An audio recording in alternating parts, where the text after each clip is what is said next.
innanzitutto gli organizzatori.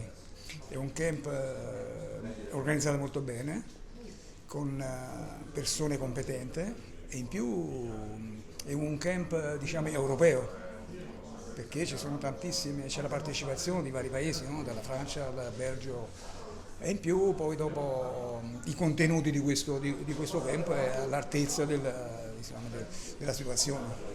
Ovviamente un campo importante perché comunque si gettano delle basi, noi in un momento particolare del movimento calcistico italiano siamo reduci da un flop all'europeo, si è dato una spiegazione, forse i problemi, le radici no? Partono proprio. Sì, io credo che sia importante iniziare a pensare di lavorare di più, investire di più sui giovani, sulle nostre scuole calcio e nei settori giovanili. Si fa molto poco, si potrebbe fare molto di più.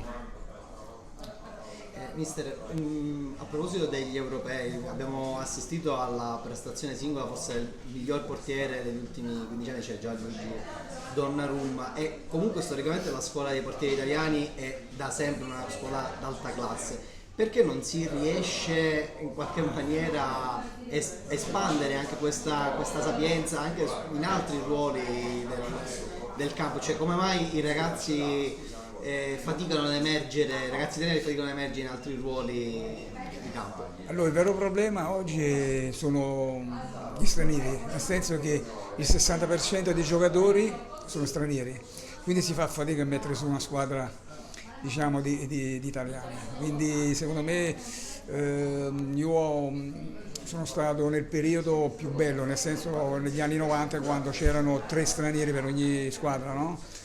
E lì molti giovani sono venuti fuori. Dovremmo investire, come dicevo prima, sui nostri giovani e cercare se si ha fiducia, se si, come si può dire, se si guarda in prospettiva, se ci sono delle qualità, bisogna anche rischiare, no? Io mi ricordo il debutto che fece Gigi Buffon a 17 anni, no? Io ero presente lì e c'era da fare una scelta, per cui invece di mandare in campo un portiere già esperto abbiamo mandato in campo un giovane, un ragazzo che poi dopo ha rappresentato diciamo, la storia del nostro ruolo, no? Il ruolo del portiere in Italia. Buffon è la dimostrazione che nella carriera il calcio conta soprattutto la mentalità, non la testa. Se c'è la testa, la voglia di sacrificarsi eccetera, si va avanti. Oggi non solo sono importanti le qualità tecniche, tattiche, ma quelle cognitive, quelle mentali. È molto importante per il portiere perché è un ruolo che determina sempre nel bene e nel male.